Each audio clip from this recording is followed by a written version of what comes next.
Reddy study centre में आपका स्वागत है। और दोस्तों, आज हम पढ़ेंगे कक्षा 10वीं की विज्ञान अध्याय 8।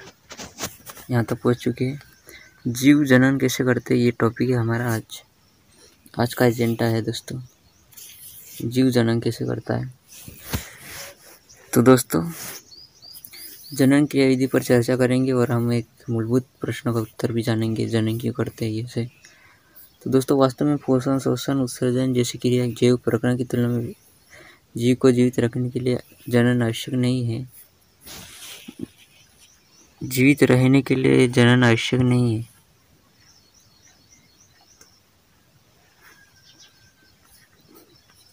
ऐसी क्रिया मतलब पोषण, शोषण, उत्सर्जन, एक क्रिया जीवित रहने के लिए जनन आवश्यक नहीं होता है। दूसरा और बोले तो भाई कोई भी संतति यानी संतान उत्पन्न करने के लिए अत्यधिक ऊर्जा व्यय करना पड़ती है।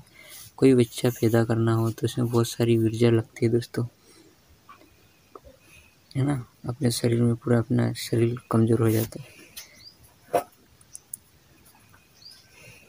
बहुत सारी व्यय मतलब दोस्तों इन्वेस्ट करना यानी लगाना ऊर्जा।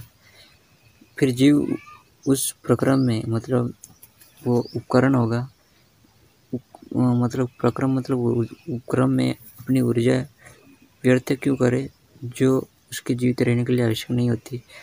तो कक्षा में हम इसी का उत्तर खोजना और रोचक जानकारी जानेंगे।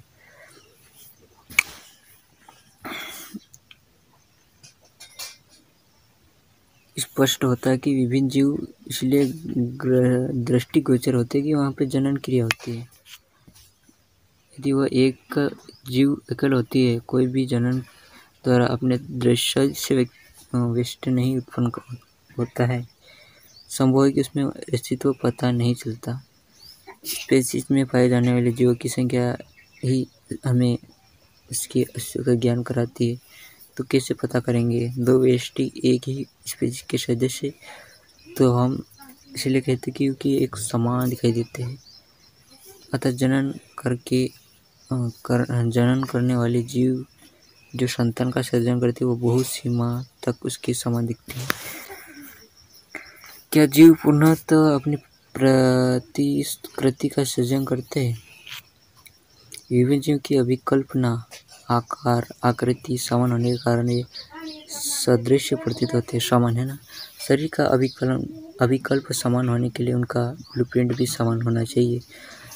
अतः अपने आधारभूत स्तर पर जनन जीव के अभिकल्प का ब्लूप्रिंट तैयार करता है। कक्षा 9 में हमने कोशिका के केंद्र के बारे में, गुणसूत्र के बारे में, डीएनए के अणु में आनुवांशिक गुणों का संदेश होता है कि जनन को संतति पीढ़ी में जाता है। कहने का मतलब दोस्तों, जो माँ मैं समझा रहा हूँ, ये माता पिता है। माँ पिता को इस तरह से लिख लेते हैं पिता, ये पिता है।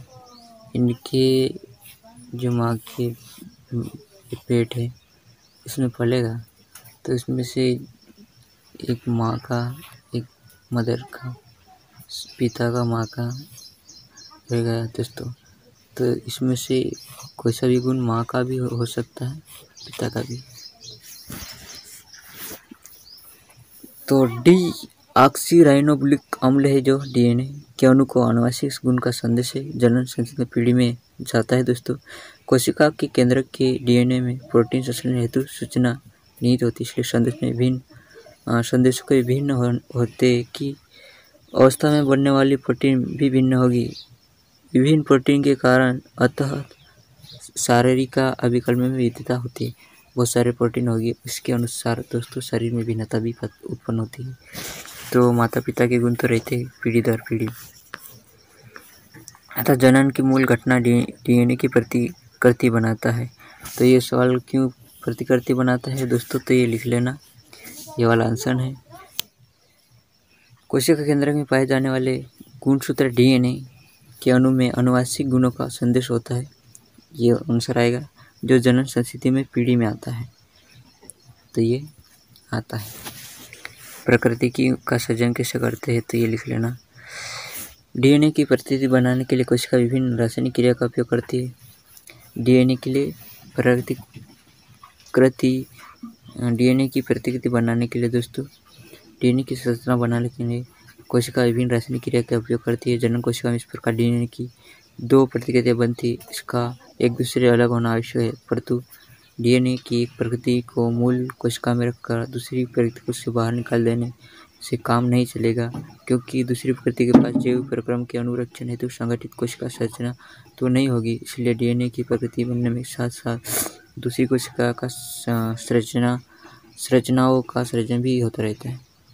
इसके बाद डीएनए की प्रकृति विलंब हो जाती है, परिणाम स्वरूप एक कोशिका में विभाजित होकर 2 कोशिकाएं बनाती है,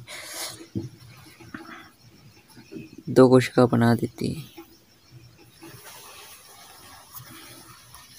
दोस्तों क्या हो रहा है यहाँ पे,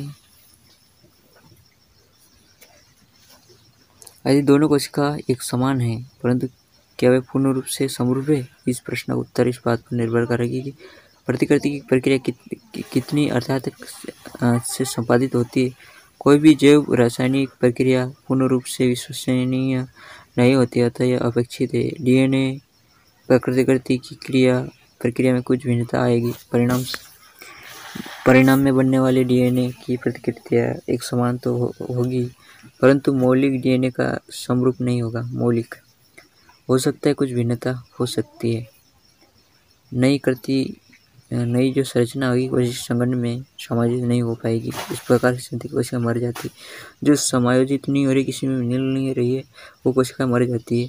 दूसरी डीएनए प्रतिकृति की अनेक भिन्नताएं उग्र नहीं होती, अतः सतती कोशिका समान होते हुए भी किसी न किसी रूप में दूसरे से भिन्न होती है। जन्म में होने वाली ये भिन्नता जैव विकास का आधार है। हम आगे देखेंगे विभिन्नता का महत्व। अपनी जनन क्षमता का उपयोग करके जीव की समष्टि परितंत्र में स्थान निश्चित ग्रहण करते हैं। जनन के दौरान डीएनए की प्रतिक्रिया और अविरोध जीव की शारीरिक रचना डिजाइन के लिए अत्यंत महत्वपूर्ण है, जो उसे विश्लेषण निकेत के योग्य बनाती है। अतः किसी प्रजाति में समष्टि के स्थायित्व का संबंध जनन से। निकेत में अनेक परिवर्तन आ जाते हैं जो जीवों के नियंत्रण से बाहर है। प्रति का ताप कम अधिक हो सकता है। जल स्तर में परिवर्तन भी पिंड का टकराना कुछ उदाहरण हो सकते हैं। इसलिए अनुकूल निकेतन कुछ विपरीत अनुकूल के परिवर्तन से ही होते दोस्तों। ये ऐसी अवस्था में समष्टि का मूल विनाश भी संभव है, परंतु समष्टि जीवों का कुछ विभिन्नता होती है दोस्तों। जीवित रहने की कुछ संभावना भी है। शीतोष्ण जल में पाए जाने जीवाणु की कोई समष्टि है। वैश्विक उष्मीकरण के कारण जल का ताप बढ़ जाता है, फिर जीवाणु मर जाते हैं दोस्तों। परंतु उष्मारोधी क्षमता वाले कुछ परिवर्तन ही जीवित रहते हैं, जो वृद्धि करते हैं। इससे विभिन्नता स्पीशीज की उत्तरदायित्व बनाए रखने में उपयोगी होती है। तो दोस्तों ये क्या है, इसको समझाना, ये मतलब ये वाला टॉपिक विभिन्नता का महत्व। बहुत सारे जीव होते दोस्तों, कुछ ऐसे होते दोस्तों पर्यावरण के अनुकूल प्रतिकूल, ऐसी समस्या में जीव का मतलब उत्पादन होते। कोई उष्मा का अवशोषण कर लेते, कोई नहीं करते। अगर ताप ज़्यादा है तो ताप में जल का ताप भी बढ़ जाता है। फिर ताप बढ़ने से जो जल में रहते, जो कि ताप का सहन नहीं कर पाते, तो वो मर जाते। और जो उष्मा मतलब अवशोषित कर लेते दोस्तों, ताप को सहन लेते, वो जल में जीवित रहते। तो इसीलिए ये विभिन्नता का भी महत्व बहुत महत्वपूर्ण हो गया, क्योंकि हमारे देश में अगर ताप ज़्यादा हो जाएगा, जल गर्म हो जाएगा, तो पूरी जो प्रजाति है जल में रहने वाली वो मर जाएगी। इसलिए जो जल का उष्मा को भी अवशोषित कर लेती है, तो वो जीवित रहती है दोस्तों। अगर ऐसा नहीं होगा तो सभी मर जाएगी। तो इसलिए ये महत्वपूर्ण हो जाता है। क्यों महत्वपूर्ण है, तो ये इसका आंसर लिखना। जैसे खिचड़ी लिखोगे ना तो बहुत बोर हो जाओगे, मैंने समझाया वैसे ही लिखना। डीएनए प्रतिकृति का प्रजनन में क्या महत्व है दोस्तों। क्या होता है कि कोशिका निर्माण करती है, डीएनए का निर्माण करती है, फिर डीएनए प्रतिकृति बनाती है, फिर कोशिका निर्माण होता है। उसके बाद तो बच्चा बनता है, और जो नहीं कर पाती है वो मर जाती है कोशिकाएं। तो प्रजनन में बहुत महत्वपूर्ण है, मैंने पहले बताया था वो वाला पार्ट है। तो दोस्तों यहाँ पे विखंडन विखंडन क्या है? एक कोशिका जीवों में कोशिका विभाजन विखंडन द्वारा नए जीव की उत्पत्ति होती है। तो दोस्तों क्या बोलते दोस्तों, एक अमीबा जैसा एक फारा मतलब ऐसा था दोस्तों, इस तरह से होता था। यहाँ पे दो केंद्रक बन जाते थे, वो बड़े हो जाते थे तो दोस्तों यहाँ बीच में से ऐसे अलग अलग हो जाते, दो केंद्रक, दो जीव बन जाते। तो एक कोशिका जीव में ये पाया जाता है क्रिया। तो दो कोशिका निर्माण करता है दोस्तों विखंडन द्वारा, दो कोशिकाओं का निर्माण करता है। एक कोशिका जीव में कोशिका विभाजन विखंडन द्वारा नए जीव की उत्पत्ति होती है। विखंडन में अनेक तरीके से प्रदर्शित किए जाते हैं। प्रमुख अनेक जीवाणु प्रोटोजोआ की कोशिका विभाजन सामान्य दो बराबर भागों में विभक्त हो जाती है। अमीबा जैसे जीवों में कोशिका विभाजन किसी तल से ही हो सकता है, कोशिका विभाजन से ही हो सकता है दोस्तों। अमीबा जैसे एक कोशिका में विखंडन क्रिया होती है दोस्तों। मैंने बताया था दोस्तों ये है एक अमीबा के विखंडन। परंतु कुछ एकोशिकीय जीवों में शारीरिक संरचना अधिक संगठित होती है। उदाहरण के लिए कालाजार के रोगाणु लेशमोनिया की कोशिका के एक सिरे पर कोड़े के समान सूक्ष्म संरचना होती है। ऐसे जीवों में द्विविखंडन द्वारा निर्धारित होता है। द्विविखंडन होता है दोस्तों कुछ एकोशिकीय जीवों में। दो विखंडन होता है दोस्तों, दो विखंडन होता है। मलेरिया परजीवी प्लेज्मोडियम अन्य एक कोशिकीय जीव एक साथ अनेक संतति कोशिका में विभाजित होती है, जिसे बहुखंडन कहते हैं दोस्तों।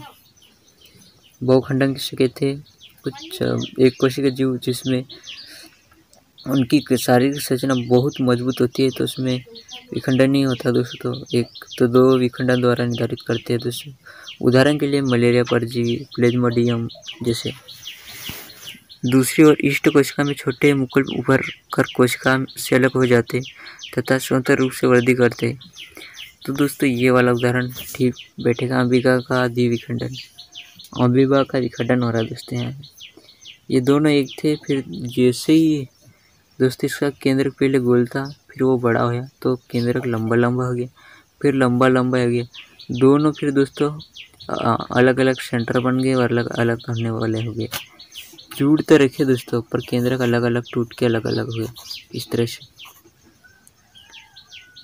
से ये केंद्रक है दोस्तों, इसका ये अलग हो गया। फिर अगली प्रोसेस में दोनों अलग हो गए दोस्तों, इस तरह से अलग हो गए दोनों। ये अमीबा का विखंडन। सरल संरचना वाले बहुकोशिकीय जीवों में जनन की सरल विधि का कार्य करते हैं। स्पाइगोरा सामान्य विकसित होकर छोटे टुकड़े में बढ़ जाता है। उदाहरण के लिए ये लिख लेना, स्पाइरोगाइरा विकसित हो जाता, फिर दोनों छोटे छोटे टुकड़े में बढ़ जाता है। टुकड़े में खंडे वृद्धि कर नए जीव को विकसित कर जाते हैं दोस्तों। परंतु बहुकोशिकीय जीवों के लिए बहुकोशिकीय जीव बहुत सारी कोशिका आती है, इसमें नहीं, एक कोशिकीय जीवों के लिए है दोस्तों। सरल रूप से दर कोशिका विभाजित नहीं होती, क्योंकि इसका कारण है कि अधिकतर बहुकोशिकीय जीव विभिन्न कोशिका में समूह मात्रा ही नहीं विशेष कार्य हेतु विशिष्ट कोशिका संगठित होकर ऊतक का कार्य करते हैं दोस्तों। इसलिए शरीर में इसकी स्थिति निश्चित होती है, इसलिए सजग स्थित शरीर में दर कोशिका दर से विभाजित अव्यवहारिक है दोस्तों। इसलिए बहुकोशिकीय कोशिका जीवों को जनन के लिए अपेक्षा अधिक जटिल क्रियाविधि की आवश्यकता होती है। बहुत सारे बहुकोशीय जीव भी जीव जंतु हैं। इसलिए बहुकोश में जीवन प्रयुक्त एक सामान्य युक्ति यह है कि विभिन्न प्रकार की कोशिकाएं व्यष्टि कार्य के लिए दक्ष होती है। सामान्य व्यवस्था का परिपालन करते हुए इस प्रकार जीव में जनन के लिए विशिष्ट प्रकार की कोशिका होती है। क्या जीव अनेक प्रकार की कोशिका बना होता है? उत्तर, ऐसी कोशिका होनी चाहिए जिसमें वृद्धि प्रक्रम पर उचित परिस्थिति में विशेष प्रक्रम की कोशिकाएं बनाने की क्षमता हो। पुनर्जन्म, पुनरुत्पन्न, पुनर्जन्मन, ये शब्द एक ही है दोस्तों। पुनर्जन्मन, पुनरुत्पन्न, प्लेनेरिया में पुनरुत्पन्न हुआ है दोस्तों। पुनरुत्पन्न विभेदित जीवों में से इकाई के भाग में नए जीवों के निर्माण की क्षमता होती है। यदि किसी कारण जीव क्षति विक्षत हो जाते हैं तो कुछ टुकड़ों में टूट जाता, इसके अनेक टुकड़े वृद्धि कर नए जीव में विकसित हो जाते हैं। उदाहरण के लिए हाइड्रा, प्लेनेरिया। तो ये हाइड्रा है दोस्तों, प्लेनेरिया जैसे टुकड़े में काट दिए जाए तो फिर वो विकसित होकर पुनः निर्माण कर लेते हैं दोस्तों। ये क्रिया होती है दोस्तों अपना कुछ कुछ अपने औषधि पौधे हैं दोस्तों, हाइड्रा, हरजोड़ा, इनको काट दिया जाता है दोस्तों, उनके डंगे कर हरजोड़ा होता है, फिर वो मतलब गाड़ दिया जाता है उसके डंगे, तो दूसरा जीव निर्माण कर लेता है, तो पुनर्जन्म होता है पौधों में भी, वो हाइड्रिया प्लनेरिया आदि से। तो इस क्रिया को बोलते हैं दोस्तों पुनरुद्भव। तो ऐसे याद रखना सिंपल सा पुनरुत्थान क्या होता है। ये मुकुलन क्या होता है, इस शब्द को समझना पड़ेगा। हार्ड जैसे कुछ प्राणी पुनर्जनन क्षमता वाली कोशिका का उपयोग कर मुकुलन के लिए करते हैं। हाइड्रा में कोशिका नियमित विभाजन कर एक स्थान पर उभार विकसित हो जाती, उभार वर्धित करता तथा नए जीव में बदल जाता है, तब पुनः विकसित होकर जनन के अलग होकर स्वतंत्र जीव बन जाते हैं। उभार क्या होता है दोस्तों,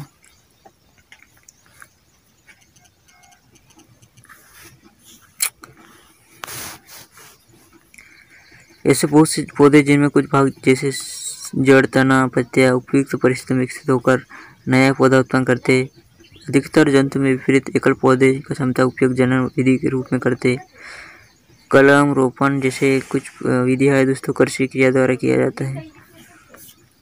तो मुकुलन मतलब उभार दोस्तों, मुकुलन मतलब उभार, जो पहले मतलब लगाया है उसमें वो खत्म हो जाए उसको निकाल दिया जाता है, फिर नया पौधा उत्पन्न हो जाता है, तो इसको बोलते हैं मुकुलन। हाइड्रा जैसे कुछ पानी पूर्ण क्षमता वाली कोशिका का उपयोग करते हैं, मुकुलन के लिए करते हैं दोस्तों। हाइड्रा में कोशिका विभिन्न विभाजित कारण एक स्थान पर उभार विकसित हो जाती है दोस्तों, ये मुकुलन हो रहा है दोस्तों। मुकुलन की क्रिया के लिए आलू में जो लगे होते दोस्तों, आलू वो लग जाते फिर वो अलग हो जाते आलू में, तो ये हो रहा है मुकुलन, इसी को बोलते हैं मुकुलन। यहाँ पे एक डेयरी फूट गई दोस्तों, ये फूट रही है, इसको बोलते दोस्तों ये बड़ा हो गया, इसको बोलते मुकुलन। तो सीधी बात मुकुलन लिख लेना क्या हो रहा है दोस्तों। अपने आलू है, आलू ये आलू में बहुत सारे मतलब मुकुलन हो गए दोस्तों, इधर निकल गए। अरबी का उदाहरण ले लो दोस्तों, फिर वो लग जाते हैं, अरबी में तो बंधे रहते हैं दोस्तों, पर ये बड़े हो जाते मुकुलन हो रहा है, निर्माण कर लेते दूसरे पौधे का मुकुलन।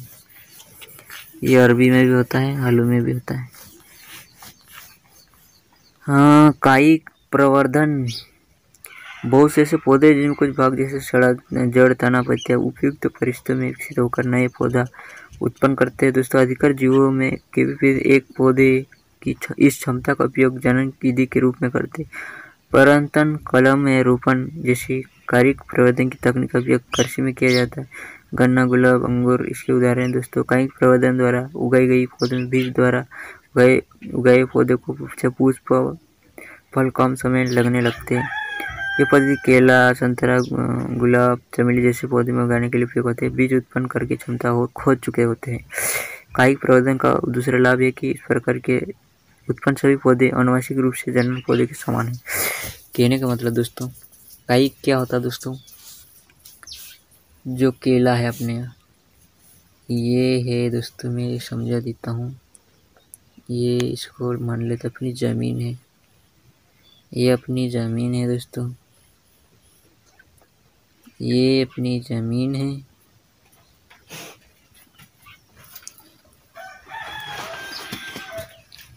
वो दोस्तों ये अपना केला का झाड़ है दोस्तों, केला का झाड़ उगा हुआ,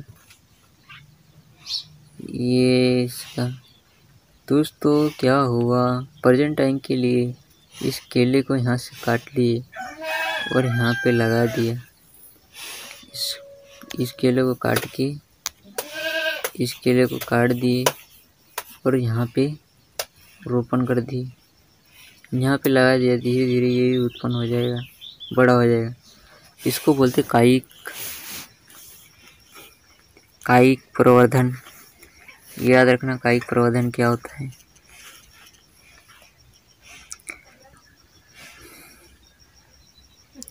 बायोफिल्म पत्ते का और कुछ कलिकाएं विकसित होकर मृदा में गिर जाती है, नए पौधे विकसित हो जाती है दोस्तों। कुछ पत्तियां भी होती है जो गिर जाती है दोस्तों। तो कौन सी पत्तियां? ब्रायोफिल्म। ये पत्तियां नीचे गिर जाती है मिट्टी में, फिर दूसरे पौधे उत्पन्न कर लेती है। तो यही क्रिया मैं बोल रहा था दोस्तों। कायिक और उत्तक संवर्धन तकनीक, जैसे पौधे में उत्तक कोशिका पौधे के शीर्ष से वर्धमान भाग में पृथक कर नए पौधे उगाए जाते। इन कोशिका कृत्रिम पोषण के माध्यम से रखा जाता है। कोशिका विभाजित होकर नई कोशिका का एक छोटा समूह बनाती है। केलस कहते हैं दोस्तों। केलस क्या है? कुछ छोटी कोशिकाएं होती, नई कोशिका विभाजित छोटा समूह बना लेती है। कोशिकाओं का छोटा समूह बना लेती है। कोशिका विभाजित हो जाती है और नई कोशिकाएं, अनेक छोटी कोशिकाएं बन जाती है दोस्तों, छोटी छोटी। इसको केलस कहते हैं। कोशिका के छोटे समूह को केलस कहते हैं, सीधी बात।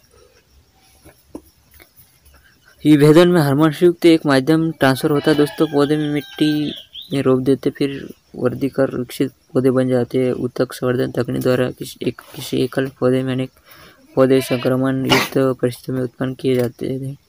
इस तकनीक का उपयोग सामान्यतः सजावटी पौधे में किया जाता है दोस्तों। बीजाणु समासंग, ये नया टॉपिक है, इसको समझना पड़ेगा कि भाई क्या है।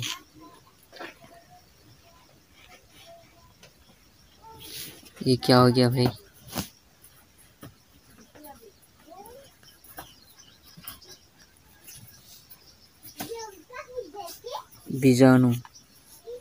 बीजाणु समासंग। अनेक एक सरल बहुकोषीय जीव में विशिष्ट जनन संरचना पाई जाती है दोस्तों।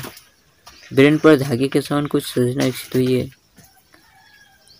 तो दोस्तों ये एक पौधा है दोस्तों। राइजोपम का एक कवल जाल है दोस्तों, जनन के भाग में नहीं है, परंतु ऊर्ध्व तंतु पर सूक्ष्म गुच्छे गोल की संरचना जनन में भाग लेती है। ये गुच्छे बीजाणुधानी है, जिनमें कोशिकाएं बीजाणु पाए जाते हैं दोस्तों। बीजाणु वृद्धि करके राइजोपस के लिए नए जीव उत्पन्न करते हैं। जीवन में चारों ओर मोटी भित्ति होती है। बीजाणु की चारों ओर मोटी भित्ति होती है दोस्तों। प्रतिकूल परिस्थिति में उसकी रक्षा करती है। नई सतह के संपर्क में आने पर उन्हें वृद्धि करने लगती है दोस्तों। अब जनन की विधि हम चर्चा करेंगे दोस्तों। नई पौड़ी के सृजन केवल एक जीव द्वारा ही होता है क्या? इसे अलैंगिक जनन कहते हैं। लैंगिक जनन क्या हो रहा है दोस्तों इसमें? ये दोस्तों जनन बीजाणु के महासंघ दोस्तों। प्याज में बहुत सारे प्याज, अगर प्याज लगा दें, ये प्याज का जड़, तो यहाँ पे बीजाणु बनेंगे दोस्तों, बहुत सारे एक ही पौधे के।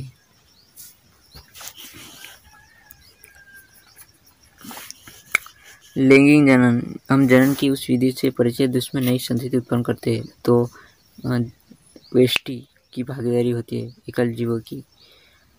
न तो एकल बैल संतति बछड़ा पैदा कर सकता है, न ही मुर्गी से नए चूजे उत्पन्न हो सकते। दो जीवों का मिलन से ऐसे जीवों में नवीन संतति उत्पन्न होती। नर मादा दोनों को विलोंग की आवश्यकता होती है, लिंगों की आवश्यकता होती है। इस लैंगिक जनन की शर्तें क्या है? अलैंगिक जनन की कुछ सीमाएं, इनमें चर्चा करेंगे। लैंगिक जनन प्रणाली क्यों? एकल पैतृक कोशिका की दो संतानें कोशिका बनने में डीएनए की प्रति बनाना, कोशिका संगठन दोनों की आवश्यकता होती है दोस्तों। डीएनए की प्रति बनाने के लिए दोनों कोशिका का आवश्यक होता है, दोनों लिंगों की। हम जान चुके डीएनए की प्रति तकनीक पूर्ण व्यर्थात नहीं है। परिणामी रूटीय जीव की विष्टि समष्टि में भिन्नता, इस तरह जीव की प्रत्येक विष्टि भिन्नता द्वारा संरचित नहीं हो सकती। स्पेसीज में की समष्टि में पाई जाने वाली भिन्नता उस स्पेसीज में अस्तित्व को बनाए रखने में सहायक है। अतः जीवों में जनन की कोई ऐसी विधि अधिक सार्थक होगी जिसमें अधिक विभिन्नता उत्पन्न हो सके। डीएनए की प्रति को प्रणाली पूर्ण व्यर्थात नहीं है, इतने परिशुद्ध है अवश्य कि इसमें भिन्नता अत्यंत धीमी गति से उत्पन्न होती है। यदि डीएनए प्रतिक्रिया विधि कम परिशुद्ध होती है तो बनने वाली डीएनए प्रतिक्रिया कोशिका संरचना के साथ समस्या नहीं रख सकती। परिणाम कोशिका की मृत्यु हो जाती है दोस्तों।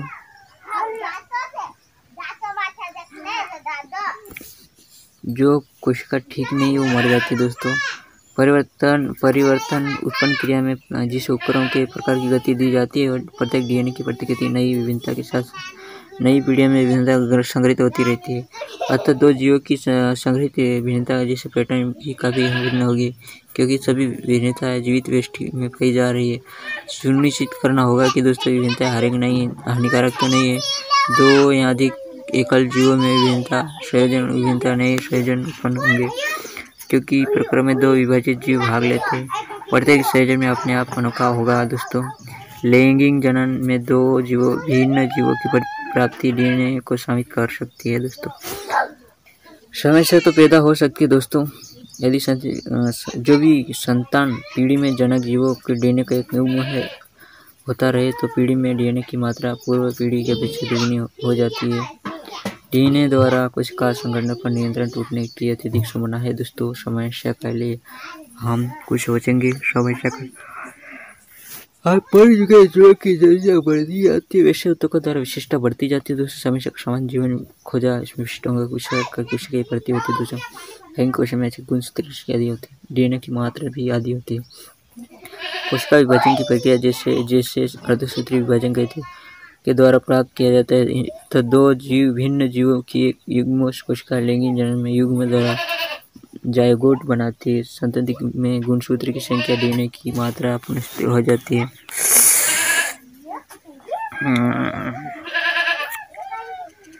यदि युग्म जन वृद्धि परिवर्तन द्वारा नए जीव में विकसित होती है तो इसमें ऊर्जा का भंडार भी प्राप्त होना चाहिए।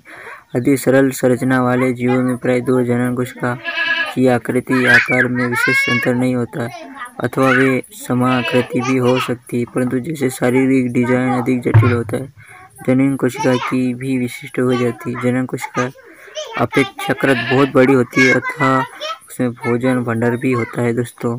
दूसरी अपेक्षा छोटी अधिक गतिशील है तो जनन कोशिका नर युग्म। दूसरी छोटी व अधिक गतिशील है तो वह नर है दोस्तों।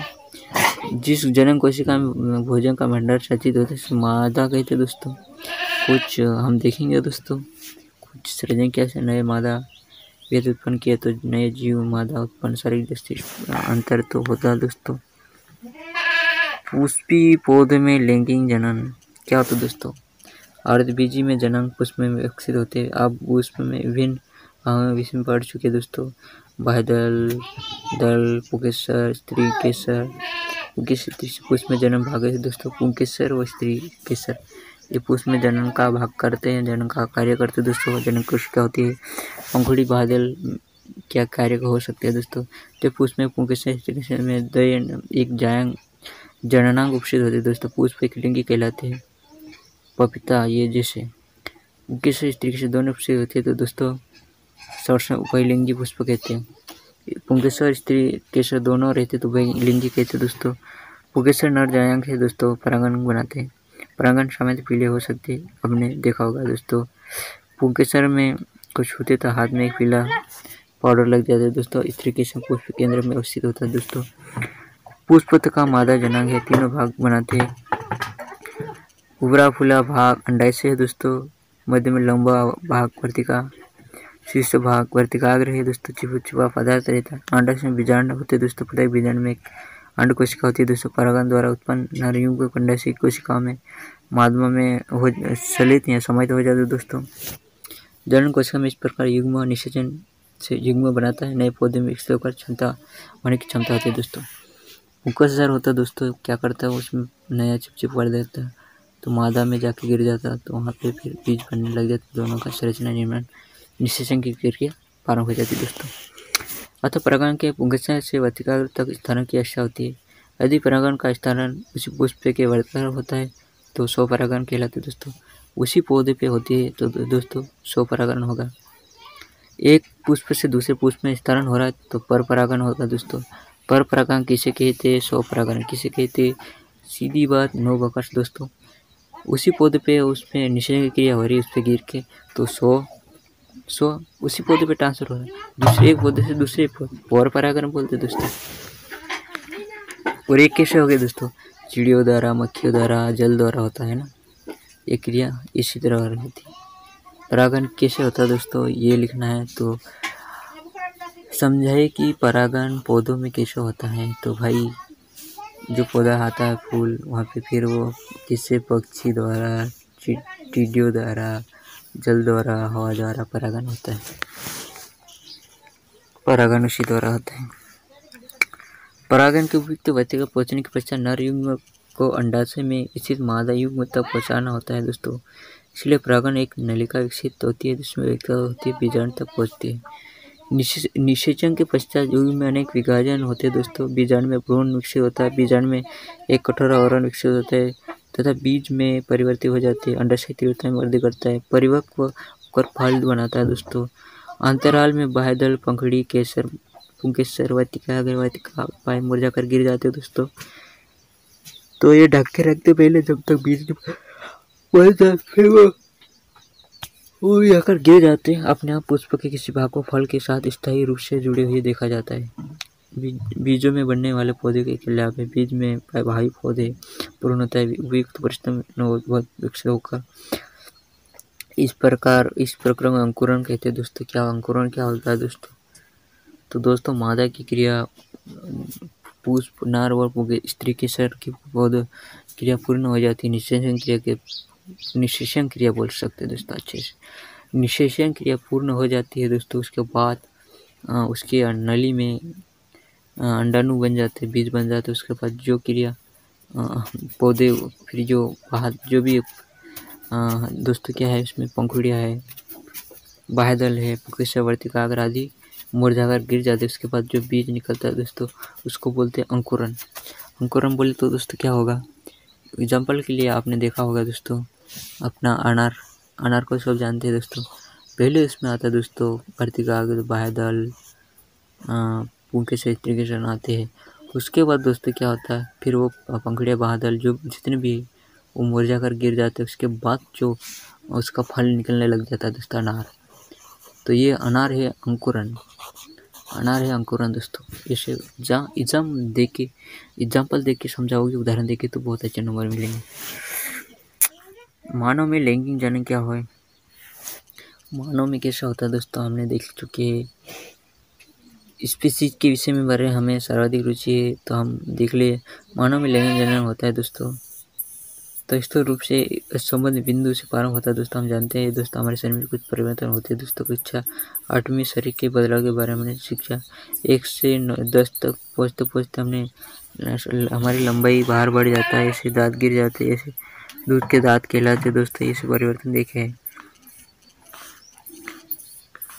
तो दोस्तों इसमें कुछ लड़के समान होते हैं। हम शरीर में कुछ भागों में शाख, जाप, चेहरा, ये सब देखे हैं। तो दूसरी वो लड़के भिन्नता होती है दोस्तों। तो क्या होती है दोस्तों?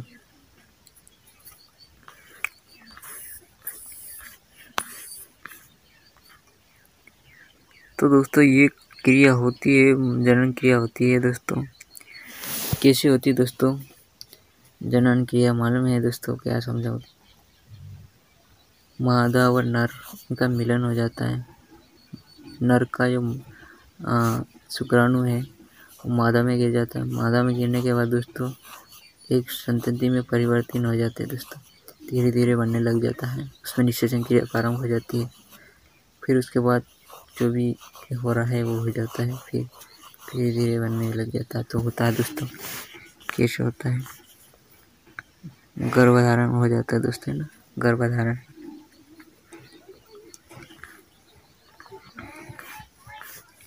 तो यहाँ पे देखते दोस्तों ये शुक्राणु है दोस्तों, ये मूत्र हमारे शुक्राणु क्या होते हैं दोस्तों। तो अगर उसको क्रिया हो रही है तो शुक्राणु गिर जाते हो, मादा में गिर जाते हैं। मादा में गिरने के बाद थोड़े दिन फिर गर्भाशय धारण कर लेते हैं। तो दोस्तों ये किसी को समझाने की शुक्राणु द्वारा होता है ना दोस्तों। और ये मूत्राशय की नली द्वारा जुड़े रहते दोस्तों ना, मूत्राशय की नली द्वारा, और यहाँ पे लगे रहते हैं ये सब शुक्राशय।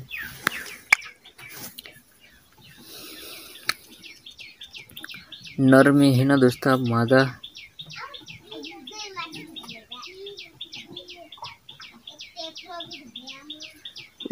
दोस्तों यहाँ से पढ़ ले तो शुक्रवाहिका मूत्राशय से आने वाली नर से जुड़कर एक संयुक्त नली बनाती है। मूत्र मार्ग से मूत्र दोनों प्रवाहित मार्ग में प्रोटेस्ट या शुक्राणु अपने स्राव त्रवाणी के में डालती है। दोस्तों शुक्राणु एक तरल माध्यम से आ जाते हैं दोस्तों, इस कारण ट्रांसफर सरल हो जाते हैं। पोषण भी प्रदान करते हैं दोस्तों, साथ ही स्त्राव उन्हें पोषण भी प्रदान करते हैं। सूक्ष्म संरचना होती है दोस्तों शुक्राणु की, अनुवांशिक पदार्थ होते हैं दोस्तों, लंबी मूंछ होती है दोस्तों। मादा जनन कोशिका तैरने में सहायक करती है दोस्तों। ये मादा है दोस्तों। मादा जनन में अंड कोशिका का निर्माण अंडाशय में होता है दोस्तों। हार्मोन्स उत्पादन होता है दोस्तों। ध्यान देखिए, जनन तंत्र में अंग पहचाने दोस्तों। इसमें अंडाशय हजारों परिपक्व अंडे होते हैं दोस्तों। यौनारंभ में उनमें कुछ परिपक्व होने लगते दोस्तों। अंडाशय द्वारा प्रत्येक एक माह अंड परिपक्व होती है। महीना अंडवाहिनी अथवा पेलोपियन ट्यूब द्वारा अंडकोशिका गर्भाशय तक ले जाते, फिर दोनों अंडवाहिनी संयुक्त होकर एक लचीली थैलेनुमा संरचना निर्माण करती है, जिसे गर्भाशय कहते हैं दोस्तों। क्या कह रहे दोस्तों, इंसान का जो एक नर का है जो और एक मादा का, दोनों का जो शुक्राणु है यह मांडला का है, मिल जाता दोस्तों। मिलने के बाद दोस्तों क्या होगा, वर्षा के टाइम पे आपने देखे होंगे जो छोटे छोटे जैसे कुछ चिपचिपा पदार्थ द्वारा बना रहता है दोस्तों, तो फिर वहाँ पे जीव बन जाता है दोस्तों। तो ये क्या करेंगे दोस्तों, मिल जाएंगे और नई एक संरचना निर्माण करेंगे, तो एक थैलीनुमा संरचना हो जाएगी दोस्तों। इस संरचना थैलीनुमा संरचना हो जाएगी दोस्तों। ऐसे अंदर उधर भरा रहेगा, ऊपर लिपचिपा पदार्थ रहता है दोस्तों। फिर ये मतलब ऐसी संरचना, तो इसको निर्माण हो जाता है दोस्तों।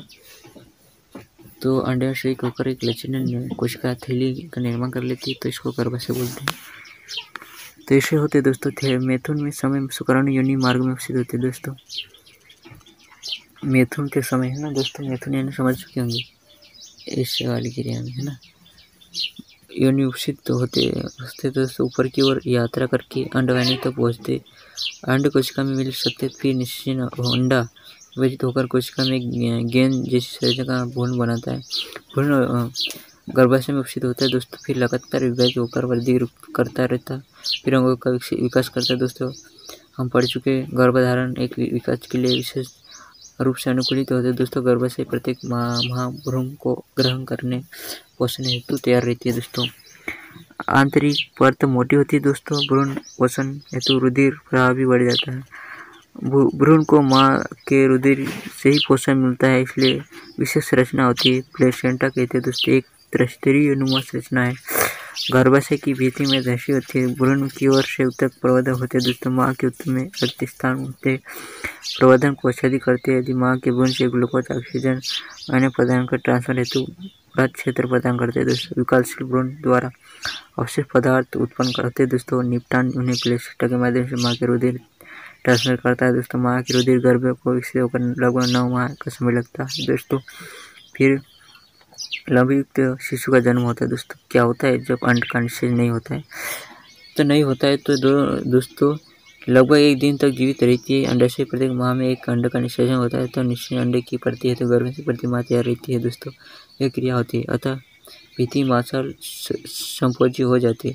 अंड के निषेचन होने की अवस्था में उसके पोषण के लिए अंड आवश्यक है दोस्तों, परंतु निषेचन न होने की अवस्था में इस प्रकार की परत नहीं होती। अतः परत धीरे धीरे टूटकर योनि मार्ग में रुककर मूत्र के रूप में निषेचित होते हैं दोस्तों। यह चक्र मास समय तक चला रहता है दोस्तों। ऋतुस्राव या धर्म बोलते, रजो धर्म बोलते दोस्तों, 2 से 8 दिनों का रहता है। फिलहाल अभी दोस्तों 5-6 दिन का है, 2 से 8 दिनों का रहता है दोस्तों।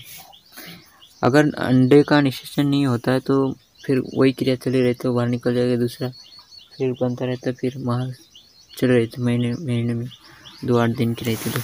जनन स्वास्थ्य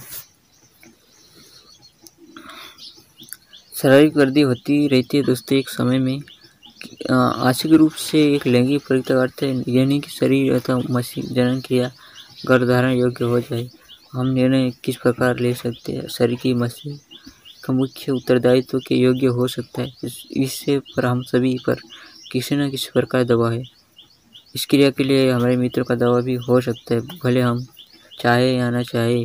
विवाह संतति के लिए पारिवारिक दबाव भी हो सकते हैं। संतति में बचकर रहने पर शारीरिक तंत्र की ओर से दबाव हो सकता है, उस समय निर्णय लेना काफ़ी मुश्किल हो जाता है दोस्तों।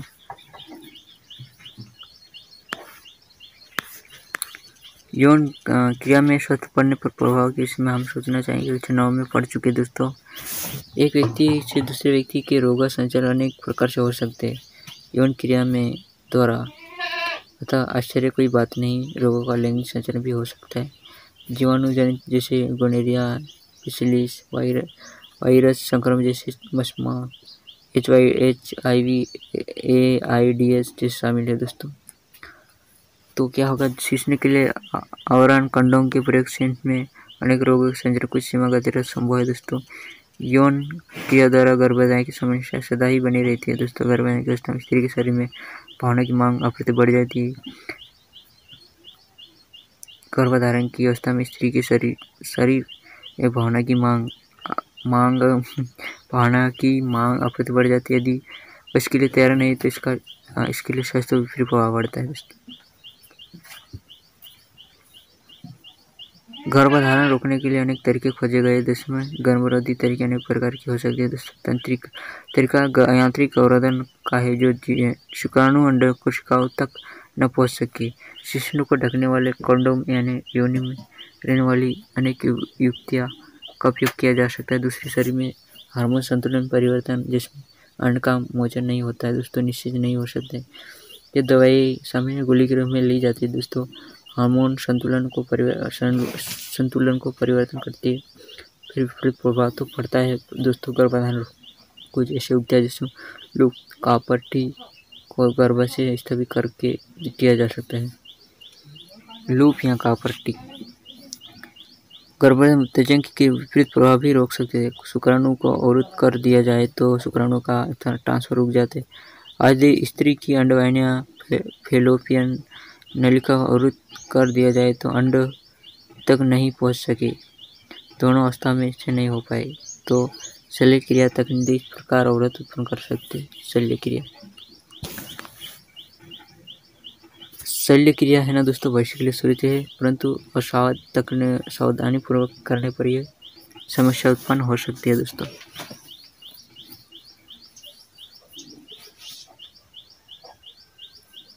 शल्य क्रिया लोगों द्वारा किया जा सकता है दोस्तों। लिंग का बच्चा नहीं चाहते तो ऐसा गैरकानूनी कार्य अधिकतम मादा गर्भ चयनात्मक गर्भ हेतु किया जा रहा है दोस्तों। मानव स्वास्थ्य मादा नर अनुपात बनाए रखता है। हमारे शरीर में देश में भ्रूण लिंग निर्धारण एक कानूनी अपराध है दोस्तों। और समाज की कुछ मादा भ्रूण निर्माण हत्या जिससे शिशु लिंग अनुपात तेजी से घट रहे दोस्तों, चिंता का विषय है। तो ऐसे प्रक्रम में जीवों की समष्टि वृद्धि करती, जानवर तो मर्जी दर के आकार का निर्माण करती दोस्तों। विशाल आकार बहुत लोगों के लिए चिंता का विषय रहा है दोस्तों। फिर जनसंख्या के कारण प्रत्येक जीवन स्तर में सुधार लाना चाहिए दोस्तों, ये दुश्मन कार्य है। इसलिए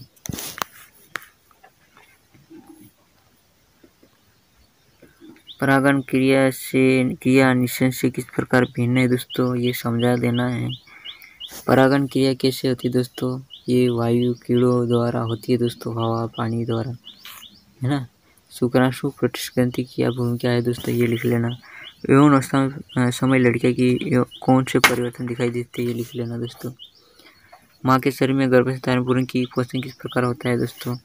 महिला कापट्टी का प्रयोग कर रही है तो इसकी वंश रोगी से रक्षा करेंगे तो करेगी भी, विपरीत भी हो सकता है दोस्तों, ये तो कहा जा सकता है। ये टॉपिक तो अच्छा था दोस्तों, मस्त है।